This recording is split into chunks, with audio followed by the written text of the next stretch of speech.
Hello दोस्तों, उम्मीद है कि आप लोग अच्छे होंगे। और जैसा कि हम लोग कल लोकतंत्र के बारे में पढ़ रहे थे, तो आज हम लोकतंत्र के प्रकार के बारे में पढ़ेंगे। और सबसे पहला प्रकार जो कल हमने बताया था कि लोगों का शासन से संपर्क के आधार पर लोकतंत्र जो दो प्रकार के थे, तो आज हम उन्हीं दोनों प्रकारों के बारे में पढ़ेंगे। तो लोगों लोगों का शासन से संपर्क के आधार आधार पर लोगों का शासन से संपर्क के आधार पर लोकतंत्र कितने प्रकार का है? तो दो प्रकार का है। दो प्रकार का कौन कौन सा है? तो पहला है प्रत्यक्ष लोकतंत्र। प्रत्यक्ष लोकतंत्र। और दूसरा कौन सा है? तो दूसरा है अप्रत्यक्ष लोकतंत्र। अप्रत्यक्ष लोकतंत्र। अप्रत्यक्ष लोकतंत्र को जो है प्रतिनिधि मूलक लोकतंत्र भी कहा जाता है या प्रतिनिधित्वात्मक लोकतंत्र भी कहते हैं। प्रतिनिधि प्रतिनिधित्वात्मक प्रतिनिधित्वात्मक प्रतिनिधित्वात्मक प्रतिनिधित्वात्मक लोकतंत्र लोकतंत्र भी कहते हैं। प्रतिनिधित्व आत्मक लोकतंत्र इसलिए कहते हैं क्योंकि इसमें जो है लोग अपने प्रतिनिधियों के माध्यम से शासन प्रक्रिया में भागीदारी करते हैं। तो हम सबसे पहले जानेंगे प्रत्यक्ष लोकतंत्र के बारे में। प्रत्यक्ष लोकतंत्र क्या है? तो प्रत्यक्ष लोकतंत्र एक ऐसी शासन व्यवस्था है जिसमें वहाँ का नागरिक प्रत्यक्ष रूप से वहाँ की शासन प्रक्रिया में भागीदारी करता है। ये व्यवस्था हमें सबसे पहले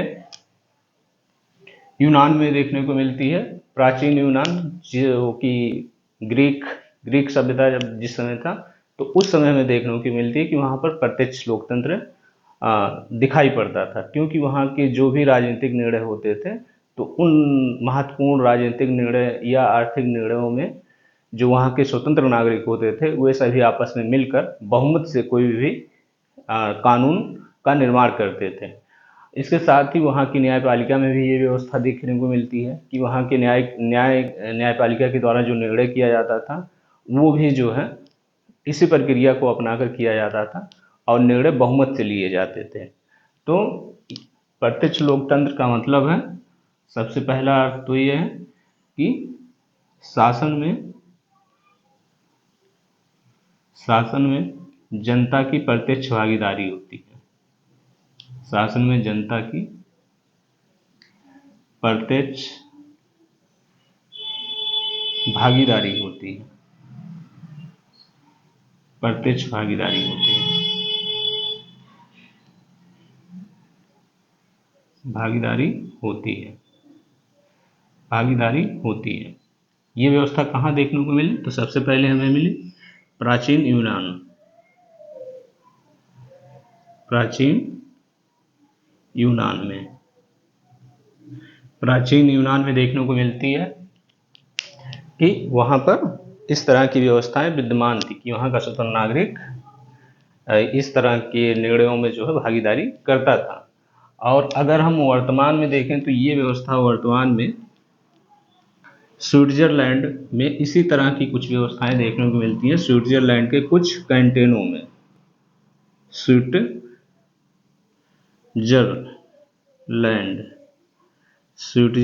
के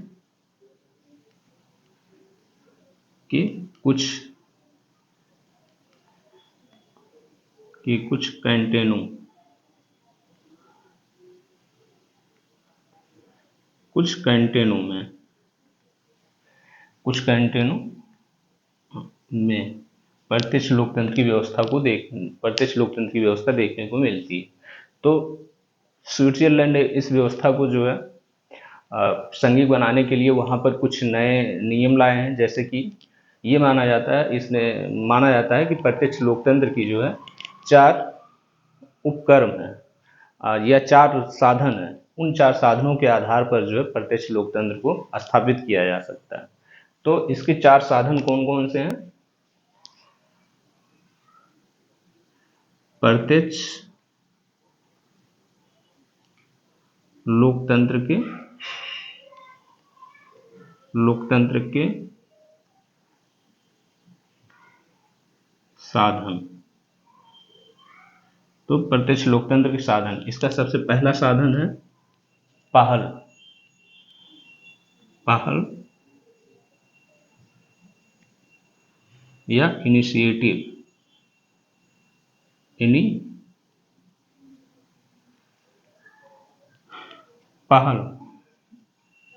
पहल का मतलब ये है कि वहाँ के अगर नागरिकों को ये लगता है कि कोई भी कानून बनाने की आवश्यकता है और उस कानून को बनवाना चाहते हैं, तो वहाँ के अगर ऐसे नागरिक जो स्विट्जरलैंड के नागरिक हों और वे नागरिक अगर 50,000 से अधिक संख्या में जो है ये उस प्रस्ताव पर साइन कर दें और वो साइन करके जो है संसद भवन में भेज दें वहाँ के, तो वो कानून बनाने के लिए वहाँ की संसद भवन बाध्य है।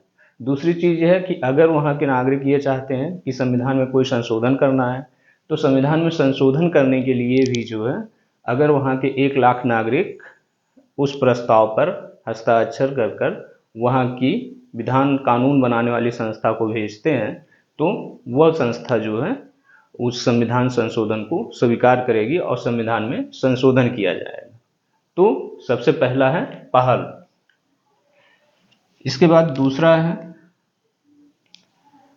दूसरा आता है रेफरेंडम या जनमत संग्रह। जनमत संग्रह या रेफरेंडम।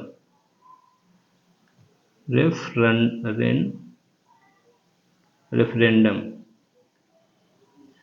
तो जनमत संग्रह या रेफरेंडम जो है प्रत्यक्ष लोकतंत्र की दूसरी महत्वपूर्ण साधन है। जनमत संग्रह के अंतर्गत सरकार कोई भी कानून बनाती है जब, तो उस कानून को प्रत्यक्ष रूप से अपनी जनता पर थोपने की बजाय जनता का राय जानना चाहती है कि जनता उस कानून के बारे में जनता का विचार क्या है। तो जनता से जो है उस पर वोट करवा सकती है कि आपको वो कानून पसंद है या नहीं पसंद है, और अगर वहाँ की जनता को वो कानून पसंद नहीं होगा तो सरकार उस कानून को वापस ले लेगी। तो जनमत संग्रह के अंतर्गत जो है संविधान संशोधनों में भी किया जाता है जनमत संग्रह का प्रयोग। इसके साथ साथ किसी महत्वपूर्ण कानून को लेकर किया जा सकता है। इसके साथ साथ जो है कुछ जैसे मान लो कि कोई क्षेत्र हो, विवादित क्षेत्र, तो वहाँ पर जनमत संग्रह करवाया जा सकता है कि वहाँ के लोग कहाँ शामिल होना चाहते हैं। जैसा कि भारत के परिप्रेक्ष्य में हुआ था जूनागढ़ में जब वहाँ का राजा जो कि मुस्लिम था और वहाँ की ज़्यादा जनता हिंदू थी, और राजा ये चाहता था वहाँ का कि वो कहाँ शामिल हो, वो पाकिस्तान में शामिल होना चाहता था, जबकि वहाँ की जनता जो थी वो भारत में शामिल होना चाहती थी। तो वो भारत सरकार ने कहा कि ठीक है, हम आपके निर्णय को मान लेंगे, बस आप एक रेफरेंडम करवा लीजिए, और अगर रेफरेंडम में वहाँ के लोग ये मानते हैं कि हम पाकिस्तान में शामिल होना चाहते हैं, तो आप पाकिस्तान में शामिल हो जाइएगा। उसके बाद जब रेफरेंडम हुआ तो रेफरेंडम के में जो है वोटिंग हुई, दोनों देशों का मत पत्र रखा हुआ था और अपने अपने पसंद से उसमें मत डालने थे, और जब वोटिंग हुई तो उस वोटिंग में जो है सबसे ज़्यादा मत भारत के पक्ष में पड़ा। तो इन सारे मतलब कहने का यह है कि जनमत संग्रह के माध्यम से वहाँ के नागरिकों के विचारों को जाना जाता है और उसके अनुसार सरकार कार्य करती है। इसके बाद तीसरा है प्लेबिसाइट।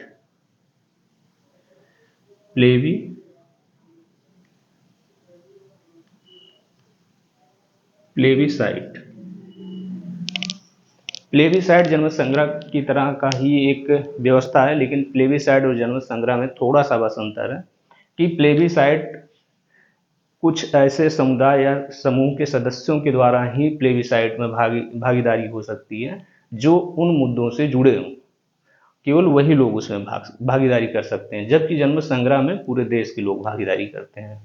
जो जितने भी उस देश के नागरिक होंगे सभी भागीदारी करेंगे, जबकि प्लेबिसाइड में जो है एक खास विशेष समुदाय के लोग ही उसमें मतदान करते हैं और अपनी राय को व्यक्त करते हैं, और उनकी राय के आधार पर जो है सरकार कोई भी निर्णय लेती है। जैसा कि भारत में जो है जम्मू कश्मीर की मांग को लेकर जो है बार बार प्लेबिसाइड करवाने की मांग की जाती है, जबकि भारत प्लेबिसाइड के लिए तैयार नहीं है, क्योंकि प्लेबिसाइड में जो है प्लेबिसाइड के माध्यम से भारत का एक नकारात्मक इमेज वहाँ पर प्रस्तुत हो सकता है। तो इसलिए भारत जो है प्लेबिसाइड के लिए तैयार नहीं है, भारत जबकि जनमत संग्रह के लिए तैयार था। इसके बाद तीसरा है, चौथा है राइट टू रिकॉल, यानी कि वापस बुलाने का अधिकार। वापस बुलाने का अधिकार, वापस बुलाने का अधिकार।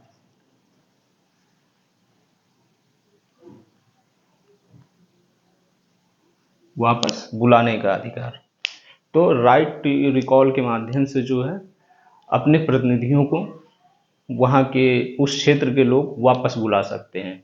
अगर उनका प्रतिनिधि अच्छा कार्य नहीं कर रहा है, उनके मन मुताबिक काम नहीं कर रहा है, उनके क्षेत्र का विकास नहीं कर रहा है, या उनकी मांगों की अनदेखी करता है, तो ऐसी परिस्थिति में अगर वहाँ के बहुसंख्यक लोग ये चाहें कि ये हमारा अब प्रतिनिधि नहीं रहेगा, तो वे एक हस्ताक्षर कर कर अब वहाँ के जो कानून बनाने वाली संस्था होगी वहाँ पर भेज देंगे, जिसके बाद उस सदस्य को जो है फिर से वहाँ से वापस आना होगा और उसकी जगह दूसरा सदस्य निर्वाचित होकर विधानसभा में पहुँचेगा। तो प्लेबिसाइड में वापस बुलाने के अधिकार में ये है कि कोई भी ऐसा सांसद विधायक जो अच्छा कार्य ना कर रहा हो और वहाँ उस क्षेत्र के लोग अगर चाहते हैं कि हम इसे वापस बुलाना चाहते हैं और इसकी जगह हम दूसरा अपना सदस्य भेजेंगे, तो ये किया जाता है राइट टू रिकॉल के माध्यम से, और उसी दिन से जो है जो पहले का सांसद होगा उसकी सदस्यता समाप्त हो जाएगी और दूसरे की सदस्यता शुरू हो जाएगी। तो ये था जो है प्रत्यक्ष लोकतंत्र के जो है कुछ जो कि साधन है। तो इन साधनों के बाद अब हम देखेंगे कि प्रत्यक्ष लोकतंत्र की कमी क्या थी।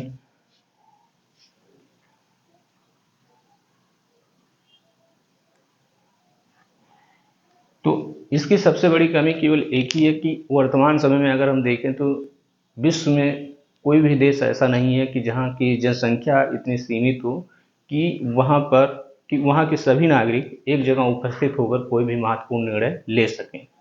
तो अब वर्तमान में ये व्यवस्था संभव नहीं रह गया है, इसलिए जो है इसकी यही सबसे बड़ी कमी है।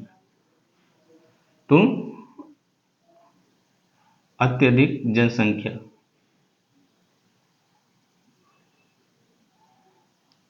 अत्यधिक जनसंख्या के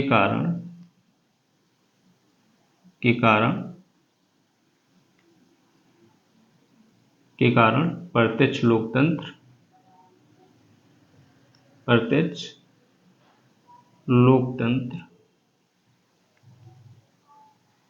लोकतंत्र वर्तमान में संभव नहीं है।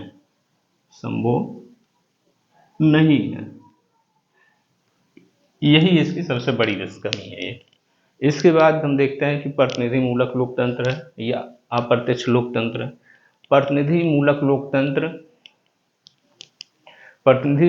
लोकतंत्र या अप्रत्यक्ष लोकतंत्र जो है, जो प्रत्यक्ष लोकतंत्र में कमियां आ रही थी कि अत्यधिक जनसंख्या के कारण अब लोग शासन की प्रक्रिया में उतनी भागीदारी नहीं कर सकते हैं, तो इसका विकल्प जो है अप्रत्यक्ष लोकतंत्र ने प्रस्तुत किया कि किसी भी देश को कुछ निर्वाचन क्षेत्रों में बांट देंगे और प्रत्येक निर्वाचन क्षेत्र से एक एक सदस्य चुनकर वहाँ की विधानसभा में पहुँचेगा, जो कि उनका प्रतिनिधित्व करेगा। जैसा कि भारत में है। भारत को कितने भागों में बांटा गया है, तो भारत को वर्तमान में 543 लोकसभा क्षेत्रों में बांटा गया है। 543 लोकसभा क्षेत्रों से जो है एक एक सदस्य चुनकर लोकसभा में पहुंचते हैं। तो वे 543 क्षेत्रों की जो है भागीदारी प्रतिनिधित्व करते हैं और वहाँ की जनता का प्रतिनिधित्व करते हैं। तो इसलिए इसे प्रतिनिधि मूलक लोकतंत्र कहा जाता है। तो क्यों कहा जाता है? क्योंकि इसमें जनता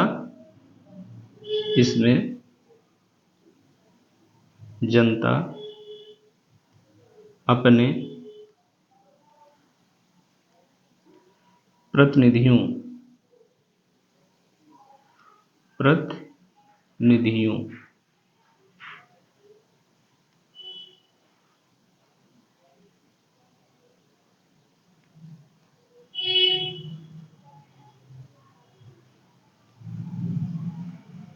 प्रतिनिधियों के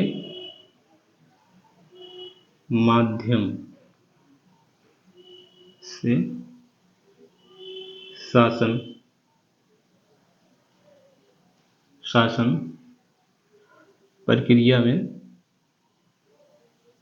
शासन प्रक्रिया में